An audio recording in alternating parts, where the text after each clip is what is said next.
শীঘ্ৰেই সলনি হ'ব দুচকীয়া বাণিজ্যিক বাহনৰ নম্বৰ প্লেট 1 জুলাইৰ পৰা কাৰ্যকৰী হ'ব এই নিয়ম আসাম মোটৰ ভেহিকল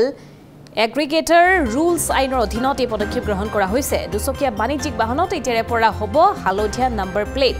বগা নম্বৰ প্লেট হোৱাৰ বাবে গ্ৰাহক আৰু সাধাৰণ ৰাইজে ধৰিব নোৱাৰে বাহনসমূহ ইয়াৰ বাবে এতিয়াৰে পৰা ল'ব লাগিব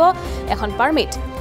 আজি কামৰূপ মহানগৰ জিলা কাৰ্যালয়ত 5টাকৈ সংস্থাৰ সৈতে অনুষ্ঠিত হয় বিশেষ সভা হালধীয়া কৰাৰ বাবে অতিৰিক্তভাৱে দিব নালাগে ৰাজহ 100 পৰা 200 টকাৰে ল'ব লাগিব এখন পাৰমিট সকলো কথা অৱগত কৰিলে পৰিবহণ বিভাগৰ বিশেষ কৰ্তব্যৰত বিষয়া গৌতম দাসে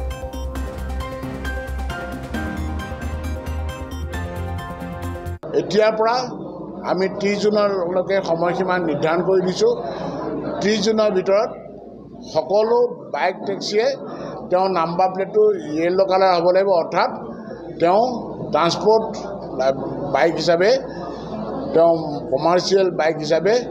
ৰেজিষ্ট্ৰেশ্যন হ'ব লাগিব আৰু যিসকলে আচলতে য়েলো কালাৰ হয় তেওঁলোকে আচলতে এই এগ্ৰিগেটৰ জৰিয়তে ৰেজিষ্টাৰ্ড হৈ তেওঁলোকে চলাব পাৰিব 30 জুনৰ ভিতৰত মই সকলো আমাৰ ভাই বন্ধু যুৱক যুৱতীক অনুৰোধ জনাইছোঁ বিশেষকৈ যিখিনি আমাৰ শিক্ষিত নিবনুৱা যুৱক যুৱতী আছে অগ্ৰাধিকাৰ পাব যিখিনি ITI অৰ্থাৎ উদ্যোগিক প্ৰতিষ্ঠানৰ পৰা তেওঁলোক প্ৰশিক্ষণ লৈ আহিছে স্কিল যিখিনি আছে তেওঁলোকক আমি বেছি অগ্ৰাধিকাৰ দিম বাকীবিলাকেও পাৰিব কিন্তু আমি এই ক্ষেত্ৰত আমাৰ ITI পাছসকলক আৰু অনৱাৰ্ডছ সেইখিনি বেছি অগ্ৰাধিকাৰ দিয়া হ'ব আৰু নিজে এই আইনখন প্ৰৱৰ্তন কৰা হৈছে ৰাইজৰ সুৰক্ষাৰ স্বাৰ্থত আপোনালোকে দেখিছে নিভয়া কাণ্ডৰ পাছত কি ঘটনা হৈছিলে এতিয়া চৰকাৰে সেইকাৰণে ভাৰত চৰকাৰ পথ পৰিবহণ মন্ত্ৰালয়ৰ নিৰ্দেশনাৰ অধীনত অসমৰ মাননীয় মুখ্যমন্ত্ৰী তত্ত্বাৱধানত Assam motor vehicle aggregator rules 2022 সুবিধা হৈছে ইয়াত বেলেগকৈ কোনো টেক্স নালাগে টেক্সটো পুৰা ফ্ৰী আছে বেলেগ আৰু টেক্স নালাগে মাথো তেওঁ গাড়ীখন কনভাৰ্সন কৰিব লাগিব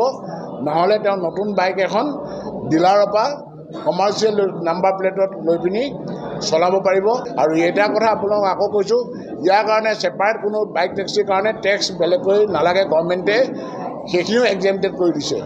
গতিকে আজি আমাৰ এটা নতুন দিগন্তৰ সূচনা হৈছে অসম পৰিবহণত আৰু সেইটো আচলতে আমাৰ মাননীয় মুখ্যমন্ত্ৰীৰ কাৰণে আজি সম্ভৱ হৈছে